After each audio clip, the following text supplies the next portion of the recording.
Salut tout le monde, je suis en solo aujourd'hui, c'est rare.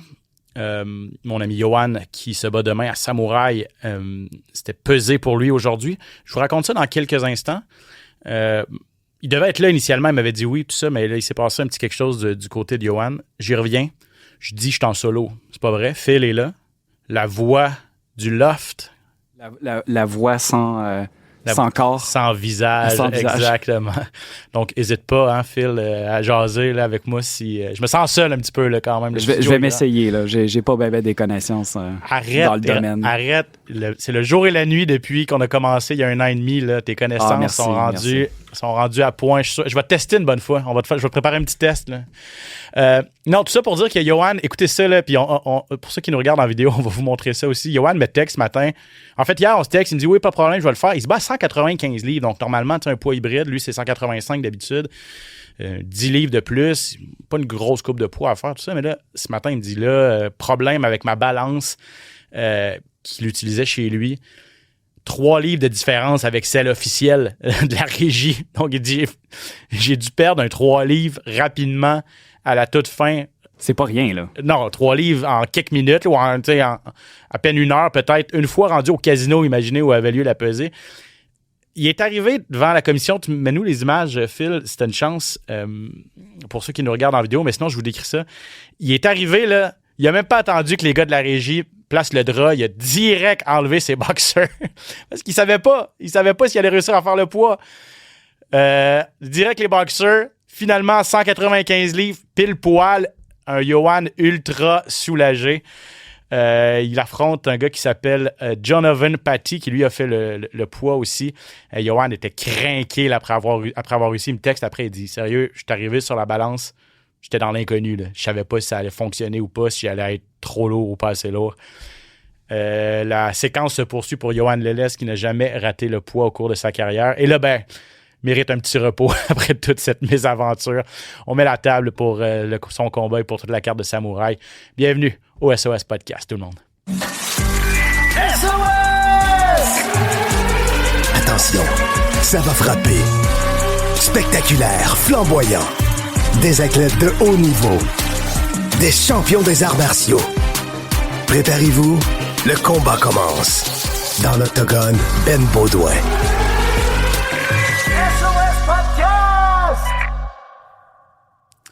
Eh oui, bienvenue à tous au SOS Podcast. Oui, on met la table pour Samouraï MMA. C'est ce vendredi 29 mai du côté du casino. Les billets sont partis, ça a pris quelques minutes, là, donc c'est plein là-bas. Mais vous pourrez regarder ça sur UFC Fight Pass en français ou en anglais.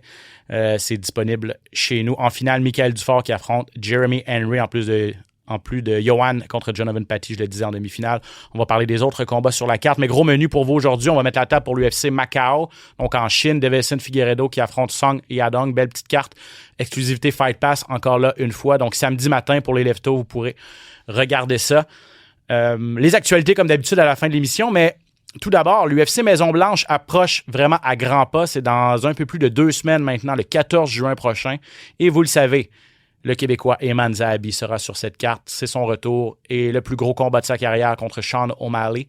J'ai eu la chance de rencontrer Ayman hier. Il y avait entraînement public, entraînement médiatique du côté du gymnase Tristar ici à Montréal. Tout sourire, Ayman Zahabi, ultra généreux encore une fois de son temps. Donc on a parlé de son camp d'entraînement, on a parlé de ce qui s'en vient et justement là, de l'importance de cette carte-là et de ce combat-là pour lui. Donc, voici l'entrevue que j'ai fait avec Ayman Zahabi. Désolé un petit peu pour le son, il y avait du bruit. J'ai essayé d'arranger ça le mieux possible, mais on comprend quand même clairement les propos d'Ayman. Donc, voici mon entretien que j'ai fait avec lui hier au Tristar.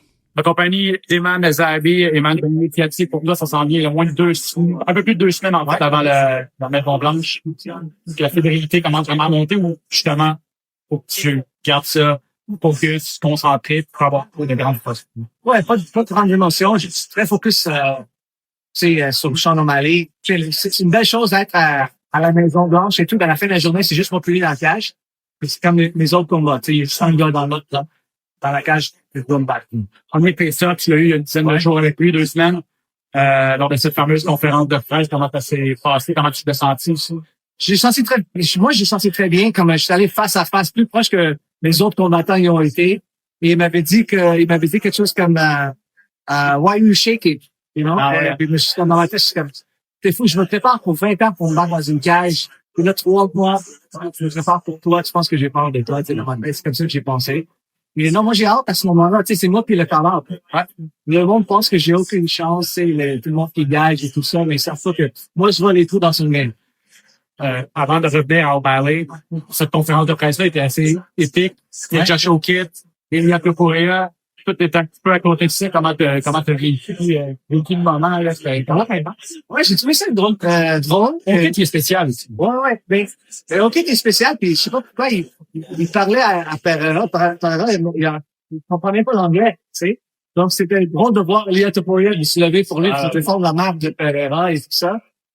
C'était cool, mais moi, j'aimerais parce que c'est une occasion spéciale, la Maison-Blanche. Il aurait dû faire la conférence de presse plus que 30 minutes, parce que toutes les conférences de presse ont environ 30 minutes. Ouais. Et quand ça finit, tout le monde attendait plus. Okay. Plusieurs des gars, ils ont pas eu de questions. Ils n'ont pas eu la chance de parler. Donc, j'aimerais ça que ça soit comme une heure. Peut-être que tu auras la chance d'en faire une autre. Il va y avoir d'autres entrevues en masse, c'est ça. O'Malley, tu as vu des trous dans son jeu. C'est lui, dans ses dernières entrevues qu'il a données, il semble dire qu'il n'est pas de son calibre. Ouais, si tu as vu. Mais il semble dire qu'il y a des niveaux à ce jeu-là, puis lui, il n'est pas à mon niveau. Il veut passer un message et passer un KO assez percutant. Comment tu reçois tout comment donné? Ouais, c'est magnifique, tu sais, parce que moi, je veux battre contre le meilleur Sean O'Malley. C'est moi, je le bosse. Il y a personne qui dit, c'est pas le Sean O'Malley d'avant. Je suis content qu'il y a ce feu-là, qu'il voit ça, il voit qu'il peut me battre, puis il vient pour se battre. Moi, je vais avoir une chance pour me battre pour le titre, pas comme cadeau de Dana. Tu sais, I want to earn it. Ouais. So, avec une victoire une belle victoire. J'aimerais ça le sonner, passer finition ou le passer KO. C'est de finir, ça va vraiment donner aucun choix sauf me donner un combat pour le titre. Donc, je veux qu'il vienne avec le feu, parce que moi, j'ai la main. Mais si tu gagnes, et quand tu vas gagner avec lui victoire de suite, tu l'auras pas volé. Cependant, également, tu sors sur toi ces temps-ci et la promotion qu'on fait autour de toi un petit peu, c'est ton moment de gloire, le moment de mettre Eman Zahabi sur la map. Ouais, sur le mainstream. Et tu le vis, et tu le dis, ça fait 20 ans que tu fais ça. Ouais. De 7 victoires de suite. Est-ce que tu devrais pas être déjà sur la map, Eman? Ouais, écoute, en anglais, moi, je dirais que, tu sais, comme je suis un acquired taste, tu sais. Un gars, tu sais, je pense que le monde, tu sais, c'est un peu complexe, tu sais, mes idées, mes pensées, comment je parle et tout. Donc, je suis pas quelqu'un qui, comme cookie cutter, qui est comme le reste, tu sais, comme tu comprends un entrevue, tu sais. Donc, les personnes qui prennent le temps de me connaître, c'est comme un connaisseur, tu sais, chance que tu es un fan de moi. Et sinon, je trouve que ça prend un peu de temps, tu sais, de me connaître. Est-ce que ça te fait un peu de peine? Non, ça fait pas de peine. Moi, je fais ça pour moi. Écoute, moi, je dis à tout le monde autour de moi que le Eman de 16 ans, il savait qu'on va y rendre. Le Eman de 22 ans, il a plus la chance d'aller pro. Le Eman de 30 ans, il a tombé, tu sais, j'ai perdu par carreau. Puis le Eman de 35 ans, il a trouvé son élan. Et là, le Eman de 38 ans, il va mettre son drapeau dans le livre. Je sais qu'on a parlé un petit peu dans d'autres entrevues, mais l'aspect géopolitique, on peut pas s'en sortir avec le président Trump également. Ça va être chez lui à la maison. Le fait que ta famille vient du Liban également. Ouais. C'est difficile pour toi. Et comment peut-être ta famille réagit là, au fait que tu vas te battre à cet événement-là? Est-ce que ça crée pas des tensions? Mais dans ma famille, ils sont très hâte pour moi parce qu'ils savent que c'est une grosse opportunité à avoir des entrevues et de pousser notre message. Le monde pense que parce qu'on se bat à la Maison-Blanche, on se fout pas toutes les idées de Trump et ses amis, mais c'est pas ça. On est là pour parler de nos idées. C'est une opportunité dans le mainstream de montrer c'est qui Eman Zahabi, c'est quoi un Canadien, c'est quoi son caractère, ça fait quoi d'avoir l'héritage libanais. Donc c'est une opportunité pour montrer ça. Et moi j'ai fait avec fierté me battre là, parce que c'est un honneur de donner une voix au monde que partie du Liban on cherche une autre place. Pour moi, c'est un gros merci au Canada pour prendre mes parents et nous donner l'opportunité d'avoir une meilleure vie ici au Canada. Et c'est ça que je représente à la Maison-Blanche. Que même des personnes qui viennent des pays qui sont détruits par la guerre peuvent trouver une belle vie dans l'Ouest, tu sais, dans le Canada, et avoir une opportunité pour compter d'avoir une belle vie. Être un combattant professionnel dans l'UFC, la plus grosse promotion, et se battre à la Maison-Blanche, j'aurais peut-être pas cette opportunité-là si mes parents restaient. Et tu on aura la chance de se reparler d'ici là. Je serai à Washington, bien sûr, de ta semaine. Eman, merci beaucoup pour ta générosité. c'est la réalité. Donc voilà, Ayman Zahabi, il reste quoi, 2 semaines. Ayman s'en va à Washington ce dimanche, en fait, là, dans 3 jours, le 31 mai. Donc, on va passer 2 semaines complètes du côté de Washington avant son combat contre Sean O'Malley. Ça va être important pour lui. Et Ferraz me disait ça, en plus, de s'acclimater un petit peu. On s'attend à ce que ce soit, en tout cas, potentiellement très humide. Combattre dehors, à l'extérieur, c'est vraiment pas pareil comme combattre dans un environnement contrôlé, climatisé, tout ça. Ce à quoi les combattants sont habitués. Puis on a vraiment peur. Bon, s'il y a de la pluie, c'est une chose, mais l'humidité où il pourrait faire très, très chaud. Là, à la même période, l'an dernier à Washington, apparemment, il faisait le humidex 40 degrés et tout ça. Donc, on veut aller s'acclimater, on va aller voir de quoi ça a l'air et s'entraîner à l'extérieur là, dans les derniers jours pour être sûr d'arriver fin prêt. Donc, ça va être bon. On commence à avoir hâte. Je vais aller sur place à Washington en plus là, durant la semaine du combat pour vous montrer tout ça. Donc, vous pouvez revoir l'entrevue est disponible sur TVA Sport et également un texte que j'ai écrit, là, un article que j'ai écrit un petit peu plus tôt aujourd'hui concernant ça, également disponible sur le site de TVA Sport.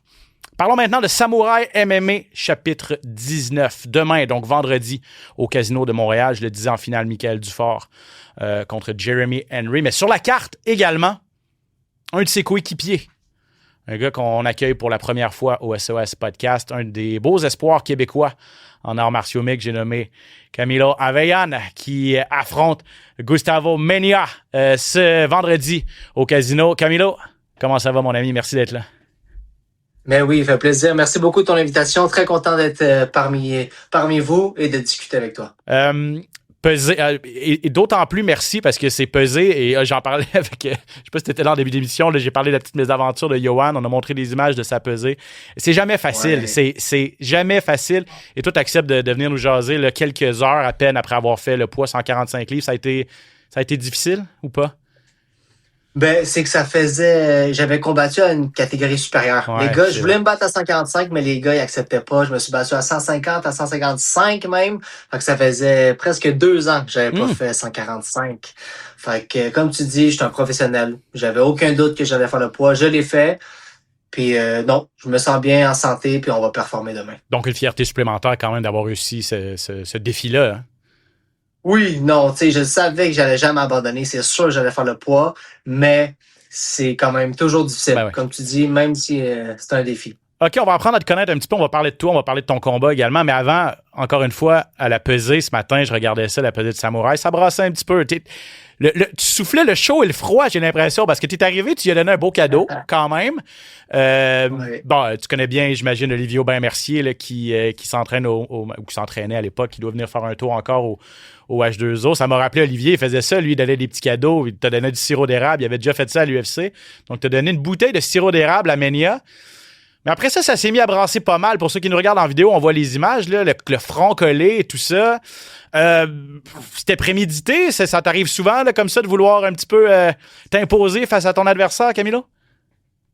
Ben, c'était pas prémédité, pardon. Tu sais, j'avais l'intention de, comme tu dis, donner un cadeau. Tu sais, pour moi, les face-ups, c'est jamais personnel, mais j'ai vu son attitude, j'ai vu qu'est-ce qu'il voulait me démontrer, puis j'ai le sang chaud. Tu comprends? Moi, j'ai aucunement toléré. Donc après, j'ai réagi. Donc le chaud-froid était là, mais tu sais, j'adore l'animosité, puis ça me pompe, ça me donne de l'énergie, puis je pense que ça va être encore pire pour lui maintenant. Quand tu dis son attitude et tout ça, c'est quand les fronts sont touchés, là? C'est de ça que tu parles? Oui, tu sais, okay. Je voyais qu'il essayait de m'intimider puis essayait de démontrer que c'était lui qui allait être vainqueur, mais tu sais, j'ai pas acheté ce qu'il a essayé de me vendre, là. Je l'ai vu bien dans ses yeux, je l'ai regardé, puis malheureusement, ce jeune homme-là va passer...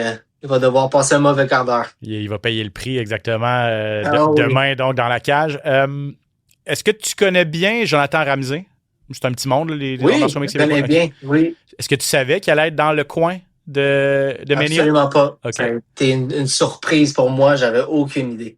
Donc maintenant, tu l'as appris, j'imagine aujourd'hui. À quel genre de combat tu t'attends? Menia, tu sais, il s'entraîne quand même dans un des plus gros gyms au monde, le American Top Team. Ça fait gage de rien, mais quand même, il est entouré d'une bonne équipe et il arrive ici avec un gars qui connaît la place aussi, là. Non, maintenant, c'est un très bon adversaire. Je le sous-estime pas, puis je le respecte. J'ai vu ses combats. Je sais qu'il y a beaucoup de gens qui parlent de lui en bien aux États-Unis. Qui parlent de lui comme un futur prospect, une future étoile montante.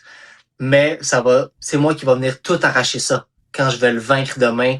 Et je vais imposer encore une fois mon style, qui je suis. Et Jonathan Ramsey, qui est très connu au Québec, qui va être dans son coin. Fait que ça va me motiver encore plus. Fait que je pense que ça va être une très belle histoire, puis ça va être excitant pour les gens de regarder ça. Quel genre de combattant il est, Mania? Est-ce que tu as vu sur vidéo? Oui, j'ai vu qu'il est bagarreur. Il aime échanger des coups, il aime lancer des gros coups de poing, mais il aime aussi beaucoup aller au sol. Le sol est une de ses forces. OK. Donc, mais je pense que je suis meilleur que lui absolument à tous les aspects des arts martiaux. Moi, je suis vraiment un combattant complet, donc ça va me faire plaisir d'aller où le combat mène, mais d'imposer mon game plan. Bon, pour ceux qui te connaissent un petit peu moins maintenant, tu as 25 ans seulement. Tu as eu une carrière très intéressante, on va le dire, là, chez les amateurs. Tu as été champion amateur, pas une très, très longue carrière, quoi. C'est 5-6 combats amateurs, si je ne me trompe pas? Non, quand même plus. J'ai okay. J'ai 10-11 combats amateurs. Une dizaine de combats amateurs. Donc, quand même, l'expérience est là. 3-0 maintenant chez les professionnels. Camilo avec l'organisation Samouraï. Comment est-ce que tu décrirais ta progression depuis le début de ton parcours en arts martiaux mixtes? J'ai eu une grande progression parce que j'ai tombé dans les arts martiaux très jeune, à l'entour de 16 ans, et j'ai joué au hockey aussi à un très haut niveau, midget 3A jusqu'à espoir. Mais rapidement, j'avais toujours ça en dedans de moi, cette rage de vaincre, de me battre. Et à l'entour de 16 ans, je suis tombé dans les arts martiaux. J'ai compétitionné très rapidement. Même un petit secret, ma mère a dû mentir puis dire que j'avais 18 ans pour que j'aille me battre contre un homme de 30 ans quand j'avais à peine 16. Puis j'ai gagné ce combat-là. Petite anecdote. Mais rapidement, j'ai tombé en amour avec les arts martiaux, avec la discipline, le respect, aussi les techniques, bien sûr, et pouvoir sortir toute cette énergie de moi. Donc, ça a été un petit peu mon parcours plus jeune et mon parcours présentement avec des gros adversaires. 3-0 professionnels, mais contre des gars qui ont des fiches gagnantes. Bendao qui est rendu 4-1 ou 5-1. Flores qui a battu un autre prospect québécois. Ici même à Samouraï. Donc, tu sais, les adversaires que je prends, c'est des adversaires qui sont de taille. Donc, ma progression va de très bien. Puis tu le disais, c'est même pas dans tes catégories de poids. En fait, souvent, c'était dans une catégorie supérieure. Tu réussissais à tirer vraiment bien ton épingle du jeu. Je me rappelle, moi, le combat contre Flores, c'est ton dernier, le mois de septembre. J'étais là, je décrivais. Il t'a donné du fil à retordre quand même. Tu sais, il a fallu... ça allait à la décision. Tes deux derniers sont allés à la décision. Donc, il fallait que tu trouves des solutions. Il fallait que tu puises dans tes ressources. Tu sais, souvent en début de carrière, des fois, c'est difficile le matchmaking, puis tu peux tomber sur des gars qui seront pas de ton calibre, surtout en début de carrière, puis ça peut se terminer rapidement. Donc, ça te fait pas nécessairement progresser tant que ça. Dirais-tu que ces deux combats-là qui sont allés à la décision, où il a fallu justement que tu trouves des solutions en temps réel dans la cage, c'est du bonus à ce stade de ta carrière pour l'expérience? Absolument. Absolument, c'est du bonus. C'est des gros 15 minutes avec des adversaires qui m'ont donné du fil à retordre, qui m'ont fait travailler. Et malgré l'adversité, j'ai réussi à vaincre et sortir avec la main haute. Ça m'a appris énormément. Je sais que je suis capable d'être épuisé et quand même performer. Donc, j'ai appris énormément de ces combats-là. Ça m'a apporté un autre niveau. Et comme tu as dit, mon dernier combat est en septembre. J'ai eu un gros 6 mois où que je me suis pas tourné les pouces, j'étais au gym à tous les jours, à m'entraîner avec Michael Dufort, Frédéric Duprat, Olivier Poisson, Nikita Dari, Ian Stobie, toute la crème de la crème au Québec. Et ça m'a juste rendu un meilleur combattant et je suis très excité de vous le démontrer demain. Justement, s'entraîner avec ces gars-là, Dufort, Duprat en tête, c'est comment l'ambiance là, au H2O? Tout le monde a des gros combats tout le temps. Mick a des ambitions incroyables. Fred est dans une des plus grandes organisations au monde. Ça doit être assez motivant d'être entouré de ces gars-là. Hein? Avec Richard, qui est un des meilleurs coachs aussi au Québec. Là. Richard est génial. Richard, c'est lui qui garde toute l'équipe ensemble et l'atmosphère est incroyable au H2O. On a tous des gars qui s'entraînent fort, qui ont du cœur. Donc, c'est une ambiance. T'arrives au gym, t'es motivé, t'as l'opportunité de t'entraîner avec des gars comme Frédéric Duprat, Michael Dufort Et pour moi, à 25 ans, m'entraîner avec ces gars-là qui ont 31, 32, qui sont dans les plus grandes ligues au monde, puis je sais que c'est des gars, c'est des top 15, top 20 mondial. J'ai cette opportunité-là, donc c'est génial. Tu arrives au H2O, puis tu sais que ça va brasser, mais tu vas sortir de là gagnant. Dans le bon sens du terme, effectivement. Ouais. Bon, Fred est en convalescence. On a vu qu'il s'est fait opérer. Là, je l'ai vu pas de béquille ce midi là, sur la vidéo de la pesée. J'étais comme agréablement surpris. Ça a l'air de bien aller. Michael, t'as roulé avec lui, bien sûr, tout son camp. Il affronte Jeremy Henry. Ce sera pas facile. Là, de ce que tu as vu de Mick, à quel genre de combat tu t'attends en finale de Samouraï vendredi? Ça va tout être un combat. Michael, il est toujours excitant, ses combats. Il y a du sang, il y a de la hargne, il y a de la volonté. Son adversaire est très, très bon. Il faut qu'il fasse attention debout. Il y a une force, une frappe de force très bonne. Il est athlétique, il est bon. Mais je vois définitivement Michael mettre ses mains dessus, l'apporter au sol. Et au sol, au Québec, au Canada, Michael, je pense que c'est le meilleur. T'sais, lui, puis Aubin Mercier, puis Fred, bien sûr, sont dans une autre classe à part. Si Michael l'apporte au sol, ça va être du Mick tout craché, puis il va finir son adversaire encore une fois. Ça va être intéressant, en tout cas. Merci Camilo, je te laisse aller.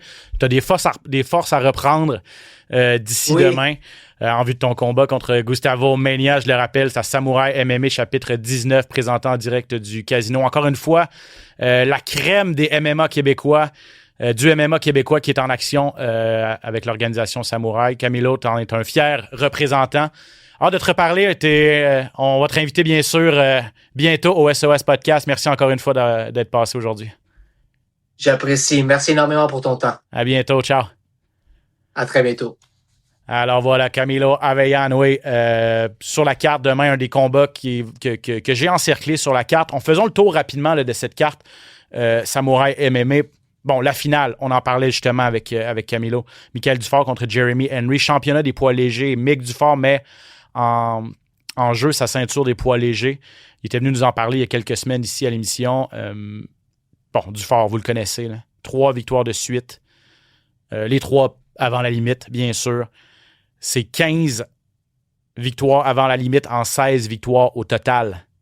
15 finishes en 16, un ratio de victoires avant la fin sensationnel pour lui. Là-dessus, c'est 12 par soumission. Quand Camilo disait que c'est peut-être un des meilleurs au Québec, sa fiche le prouve, 12 soumissions en 16 victoires au total. Donc, c'est ça. Est-ce que la tactique, ça va d'amener Jeremy Henry au sol? Jeremy Henry, son surnom, c'est Bad Combo. C'est un gars qui roule sa bosse, c'est un Américain. Il a l'air assez... il a l'air d'un personnage, de un. C'est toutefois pas un vrai 155 livres. À peser aujourd'hui, là, il n'a même pas enlevé ses pantalons. Là. Puis il a fait 154 points quelque chose. C'est plus un 145 livres. Donc, le gabarit, avec la reprise du poids, là, la réhydratation, va avantager Michael Dufort. Si ça va au sol, ça va voir encore plus la différence. Cependant, Henry, il a affronté des gros noms. Là. On en a parlé un petit peu il y a quelques semaines, mais il a affronté des gars qui sont à l'UFC, qui ont été à l'UFC. Il a battu Alex Morgan il y a quelques années, en 2024. Il a passé une soumission à Morgan. Donc, c'est un gros adversaire. Sa fiche, c'est 9-8, mais juste des victoires avant la limite, lui aussi. 5 KO, 4 soumissions, assez complet. Et ses défaites. Il y a quelques victoires contre des gros noms et ses défaites, c'est toutes contre des combattants de la crème de la crème. Donc, on est allé chercher un très, très bon adversaire pour tester Michael Dufort. 4 des 5 défaites de Henry par soumission, cependant. Donc, ça me fait dire qu'effectivement, si Mick Dufort met le grappin dessus, réussit à amener ça au sol, ça pourrait se terminer assez rapidement pour M. Henry. Je pense qu'il est venu pour se battre. Michael, on l'a déjà vu, s'est déjà fait ébranler. Jamais fait mettre KO, sauf erreur. Mais s'est déjà fait ébranler à quelques reprises. Et donc, si Henry est capable de le toucher, peut-être, je vais aller voir la fiche de Michael. Là, il y a une défaite par KO. Je vais aller voir c'est quand. Oui, c'est à PFL en 2024, effectivement, contre Rabadanov. Oh, oui, effectivement. Donc, une seule défaite par KO quand même. Donc, un bon menton, mais on a déjà vu, les genoux ont déjà plié pour Mick Dufort. On verra ce que ça va donner contre Bad Combo Henry. C'est en finale de Samouraï. Johan qui affronte Jonathan Patty. Deuxième combat cette année pour Johan. Il a été ennuyé par des blessures, mais là, veut être actif. Surtout, veut faire oublier Johan sa défaite là, contre Jordan Mein. C'était en février dernier. Il s'est fait passer un KO rapide, une soumission rapide en fait. S'est fait toucher, là, puis ça s'est terminé par soumission, on s'en rappelle. Il va vouloir revenir sur le chemin de la victoire, Johan Patty. 2 victoires de suite en MMA. C'est un gars qui fait aussi des combats de jiu-jitsu et tout ça. Mais Johan, il avait l'air de boxe. C'est relativement positif par rapport à son dernier combat. Là. Ah oui. C'est comme, il est sorti...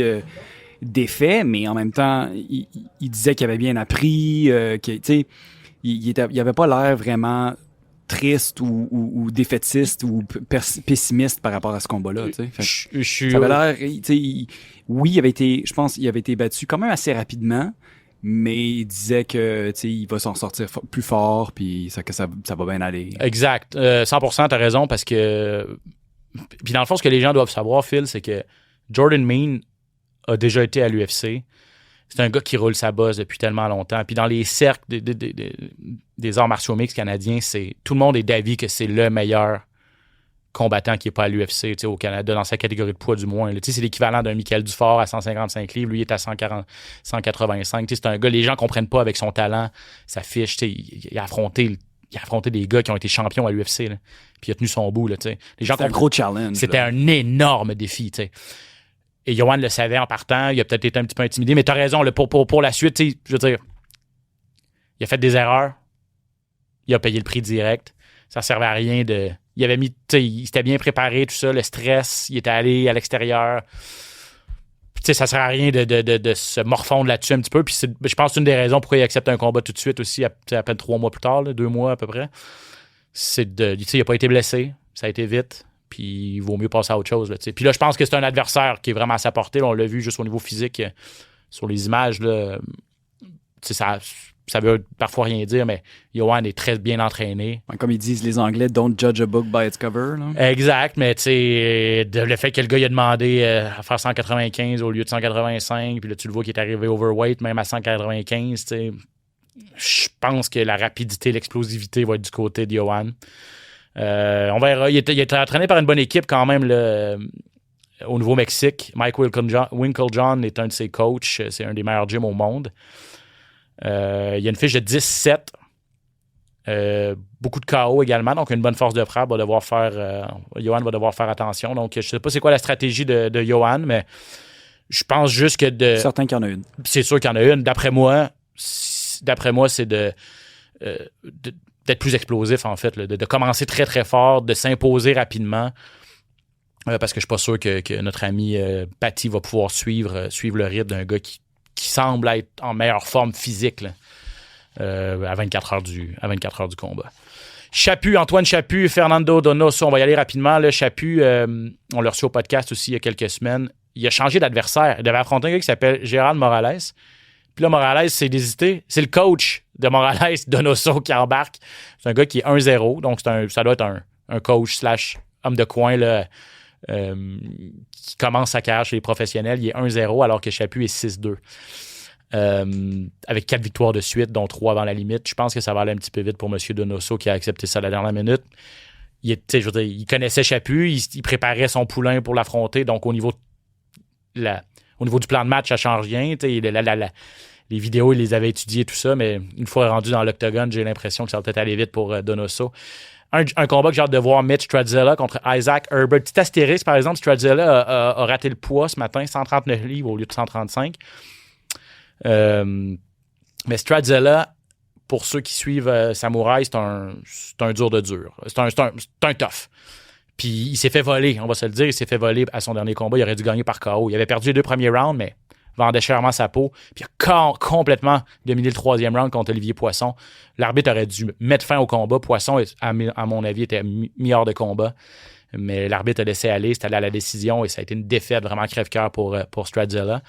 Puis Herbert, parce que lui, Herbert, c'est un solide. Là. Il est 2-0. Le hooligan s'entraîne au Tristar. 2-0 de victoire rapide. Là. En plus, je vais aller voir. Là, je sais que je me rappelle de sa première victoire, ça avait été là, une question de minutes là, à peine. C'était en septembre. Il a battu à 3-16, à 3 minutes 16 du premier round, il a battu Lucas Taylor. Puis son deuxième combat est allé à la décision quand même. Donc ça va être un bon test. Si Herbert réussit à passer le KO à Stradzella, on va pouvoir passer à l'étape suivante là, dans sa jeune carrière. Il y a un combat féminin, Janie Saint-Cyr contre Valentina Mayer. Janie Saint-Cyr qui en est à son deuxième combat professionnel. Je veux le mentionner parce qu'il n'y a pas beaucoup de filles dans la relève québécoise. Donc, Janie Saint-Cyr, on veut la suivre et on veut l'encourager et on espère qu'elle sera en mesure de se rendre loin parce qu'elle affronte une fille qui est qui n'a pas une grosse fiche, mais qui est plus expérimentée. Là. Janie, deuxième combat professionnel seulement, alors que son adversaire a son 5e déjà. Donc, ça va être un très bon test pour Janie Saint-Cyr, la québécoise. Donc, voilà pour Samouraï MMA, chapitre 19. On va enchaîner avec l'UFC maintenant. Pause de l'UFC la semaine dernière. Et là, on reprend pour quelques semaines en ligne. Mais malheureusement, ce ne sera pas télédiffusé sur TVA Sport. C'est un gala qui est en Chine, du côté de Macao, avec en vedette le Chinois Song Yadong contre Deiveson Figueiredo, l'ancien champion des poids mouches, le Brésilien. Donc, combat à 135 livres, combat important. Notez bien les heures, si vous voulez vous lever pour regarder ça sur Fight Pass. 4 heures du matin pour la carte préliminaire, samedi. Donc, soit vous regardez ça en revenant de votre sortie vendredi soir, ou vous vous couchez super tôt puis vous mettez le cadran, ou vous vous levez pour la carte principale. Moi, ça va peut-être être ça. Là. 7 heures du matin, samedi. Pour ceux qui ont des enfants comme moi, ça risque d'être... Mon fils va être levé, je vais lui mettre ses petits bonhommes, puis moi, je vais regarder l'UFC sur ma tablette. Yadong et... en fait, Song. Yadong, c'est son prénom. Donc, Song Yadong, classé 5e à 135 livres contre Deiveson Figueiredo, classé 7e. Duel intéressant au niveau du classement, quand même. Les deux ont besoin de victoire, à mes yeux. Song est 3-3 à ses 6 derniers, alors que Figgy est 1-3 à ses 4 derniers. Une seule victoire à ses 4 derniers. Bon, peut-être que Figgy a encore plus besoin d'une victoire. Les deux, par contre, c'est des défaites, mais contre des gros noms. Song a perdu, lui, contre Sanhagen, contre Pietarian et contre Sean O'Malley à son dernier combat. Figgy, lui, a perdu contre Pietarian également, Corey Sanhagen également, et contre Umar Nurmagomedov à ses 4 dans ses défaites à ses 4 derniers combats. Donc, on voit que ces deux gars, qui ont peut-être perdu contre des gars du top 3 ou 4, là, sont vraiment là, à la porte du top 5 mondial. Young et Song est là plutôt au 5e rang présentement. Song a été bon contre O'Malley à sa dernière sortie. J'aimais sa stratégie, il a essayé de lutter. Il n'a pas été capable de le garder au sol assez longtemps et surtout de faire assez de dommages. Et on le sait qu'après ça, en combat debout, il s'est fait un petit peu... pas dominé, mais bon, O'Malley a eu plus de succès. Figgy est un combattant différent d'O'Malley, c'est sûr, un meilleur jiu-jitsu. Mais je pense qu'en combat debout, Song va avoir l'avantage. Et je pense que si ça va au sol, je pense pas que Song a vraiment peur du jeu au sol de Figueiredo, qui est un bon combattant de jiu-jitsu également, mais ça fait un certain temps qu'il n'y a pas eu de victoire par soumission, Figueiredo. Ça fait aussi longtemps qu'il n'y a pas eu de victoire avant la limite. Il était considéré vraiment comme un combattant ultra puissant à 125 livres, mais depuis qu'il est passé à 135 livres, il y a un seul... en fait, il n'y a aucun KO depuis qu'il est monté à 135 livres. C'était en 2023, donc ça fait déjà 3 ans. Puis Figgy, il y a plus de soumissions que Song. Ouais, exact. Il y a vraiment 9 KO, 9 soumissions en 25 victoires. Donc oui, mais j'ai l'impression, je vais retourner voir là, juste pour être sûr, mais de mémoire, les soumissions de Figueiredo, ça fait quand même aussi un certain temps. Là. Voilà, Deiveson Figueiredo, sa dernière victoire par soumission, tu vois, 2024 contre Cody Garbrandt. Avant ça, c'était 2020 contre Alex Perez à 125 livres.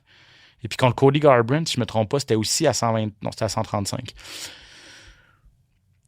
Tout ça pour dire que je pense que Song, je pense pas que c'est sa stratégie d'aller au sol, mais si ça va au sol, je pense qu'il est capable de rentrer son bout. Song, j'aime bien, il est assez complet.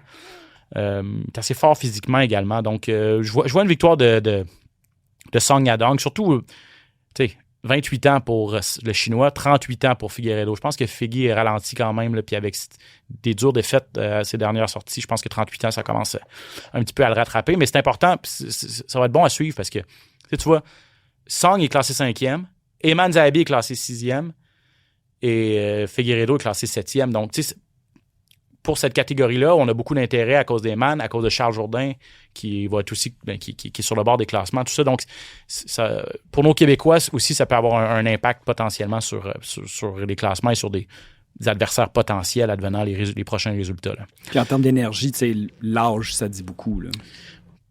Ben, c'est sûr que tu as plus d'expérience, mais en même temps, quelqu'un de plus jeune a plus de chances d'être plus en forme. Ben, c'est 28, t'es dans le fleur de l'âge. Là, exact. Puis il y a quand même beaucoup de combats d'expérience, Song. 38, tu sais, t'as des jeunes 38. Eman Zahabi à peu près même pas 15 combats pro là, à 38 ans. Ah ouais. Alors, c'est ça. Ouais, alors que Figueiredo en a, il approche 40. Là, donc l'âge, oui. L'âge de combattant aussi, là, donc le millage puis les guerres. Il était dans des guerres, là, Figueiredo contre Brandon Moreno. C'est ça finit par te rattraper. Là, donc moi, je pense que ça peut avoir un impact. Zhang Mingyang contre Alonzo Menifield, c'est la demi-finale. Est-ce que Mingyang va faire son entrée dans le top 15 ou retrouver sa place dans le top 15 parce qu'il l'a perdu à sa dernière sortie? Il s'est fait surprendre par Johnny Walker. On l'avait pas trop vu venir, celle-là. Il s'est fait passer un KO. Mingyang, un combattant chinois ultra puissant. Il détruisait tout sur son passage à ses débuts à l'UFC. 3 premières victoires rapidement au premier round, des gros KO. On se disait, aïe, aïe, aïe, ce gars-là va être à surveiller à 205 livres. Mais non, le bon vieux Johnny Walker qui est allé faire dérailler le train au mois d'août dernier. Donc, à suivre, là, ça affronte un gars qui a beaucoup d'expérience, Alonzo Menifield, à son 17e combat à l'UFC. Mais lui revient d'une dure défaite aussi au premier round. Contre Volkan Oezdemir et ses 3 dernières défaites Menifield par KO. Donc, je pense que le Chinois Mingyang, c'est un très bon adversaire pour retrouver le chemin du KO. Un menton suspect peut-être du côté de Menifield depuis quelques années. Là. Parce que Mingyang, il n'y a aucune victoire par décision, hein, c'est ça? Non, exact. C'est 13... c'est ça, c'est 13 KO, 6 soumissions en 19 victoires au total dans sa carrière. Donc, ratio de victoire avant la limite de 100%. Mais au niveau, même... c'est ça. Ben, c'est un gars, il va pas à la décision. Il est allé à la décision une fois dans sa vie. Parce que 6 de ses 7 défaites, il y a quand même 7 défaites. Et 6 des 7 avant la limite. Donc 4 KO. Donc lui aussi, on pourrait dire menton peut-être suspect. Donc lequel des deux va pouvoir connecter en premier? Je pense pas que ça. En tout cas, sur papier, c'est pas un combat qui a l'air parti pour se rendre à la décision. Là. Il y en a un des deux qui va se coucher avant la fin. Là. Puis je pense que potentiellement dans le combat de poids lourd aussi, là, dont je veux parler, Sergey Pavlovich contre Talison Teixeira. Pavlovich, lui aussi, là, à ses débuts à l'UFC, quand il arrivait, il détruisait tout sur son passage. Il a perdu à son premier combat à l'UFC, mais après ça, là, c'était des victoires là, et des KO percutants pendant longtemps. Il y a eu une séquence de 6 victoires au premier round entre 2019 et 2023. Moi, j'étais sûr que le gars-là était parti pour la gloire jusqu'à temps qu'il rencontre Alexander Volkov et Thomas Pinal. Et depuis ce temps-là, ben, on le sent plus hésitant. Puis là, il est revenu sur le chemin de la victoire, mais avec des victoires par décision. Donc, peut-être prend un peu moins de risques. Parce qu'effectivement, tu te fais passer le KO 2 fois de suite. Ben là, tu réfléchis un petit peu plus. Il est quand même 23 avec 15 KO dans sa carrière. Donc, Pavlovich, il est classé 3e. Et Teixeira, c'est un jeune Brésilien, 26 ans seulement. 9-1, donc beaucoup moins d'expérience, mais une très belle fiche. Son dernier combat contre Tai Tuivasa, ça n'avait pas été chic. Là. Ça s'était rendu à la limite, puis c'était long, puis c'était bizarre comme combat. Puis les deux gars avaient pas d'énergie, plus d'énergie à la fin, puis c'était pas beau. Si ça se rend à la fin, ça sera pas chic non plus, j'ai l'impression. Donc, Teixeira, moi, il a besoin... Tu sais, là, il est classé 15e, le Brésilien. Il affronte le gars qui est classé 3e. Donc, c'est une grosse opportunité. Mais il a besoin d'être pas mal plus convaincant qu'à son dernier combat s'il veut venir à bout de Pavlovich. Et ça va dépendre de quelle version de Pavlovich va se présenter aussi en fin de semaine. Celui qui détruisait tout sur son passage ou celui qui a un petit peu ralenti au cours des dernières années. Donc, évidemment, c'est une carte en Chine à Macao. Donc, 11 combattants asiatiques sur 13 combats. Donc, on en profite pour les voir à l'œuvre, les combattants de cette partie du globe. Je répète les heures, 4 heures du matin pour la carte préliminaire Et 7 heures pour la carte principale, exclusivité UFC Fight Pass. On termine l'émission avec les actualités. Rumeurs, échos, coulisses, les plus récentes nouvelles. Le hype UFC.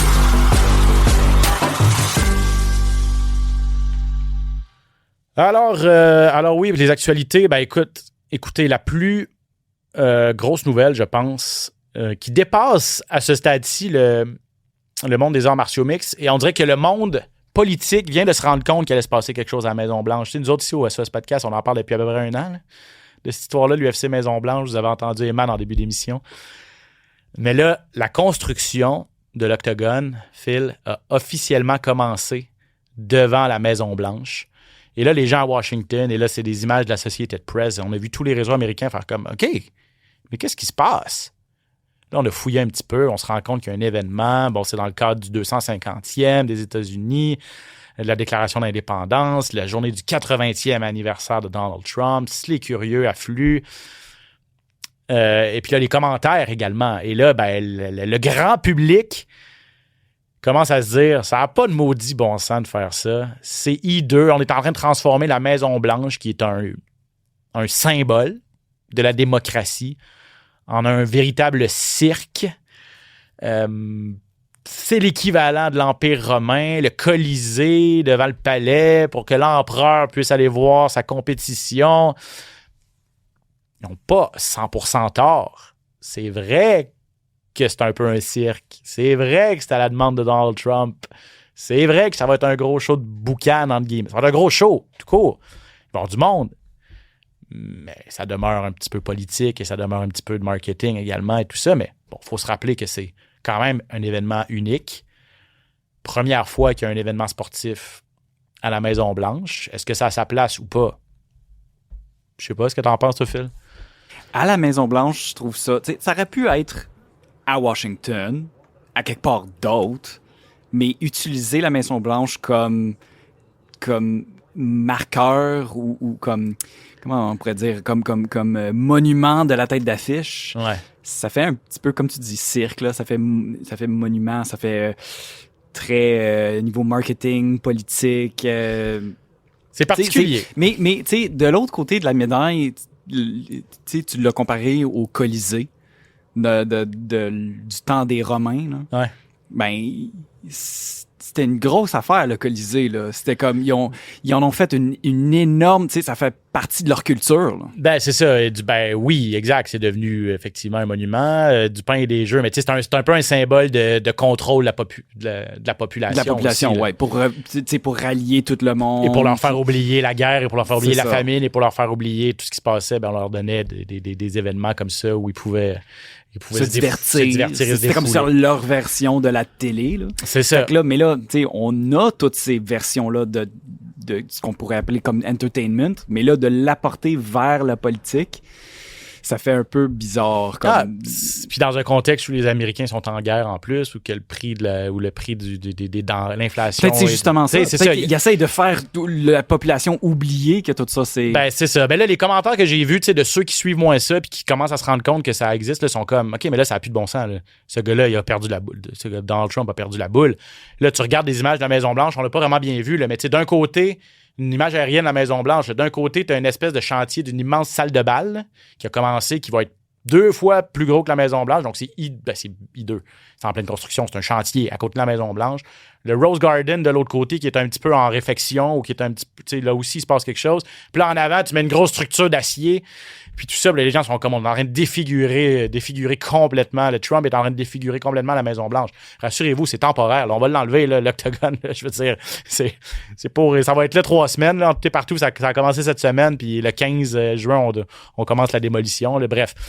Un peu comme on fait avec l'île à Montréal, là, l'île Notre-Dame. Ouais, c'est ça, exactement. Oshiaga, quand on fait, existe, c'est très éphémère. Ouais, c'est ça, exact. C'est une structure, tu l'as dit, éphémère. Donc, à suivre. Mais ça fait réagir et je pense que plus on va s'approcher de l'événement, plus l'aspect politique va s'inviter dans la conversation encore plus. J'ai hâte de voir quand je vais être là-bas, honnêtement.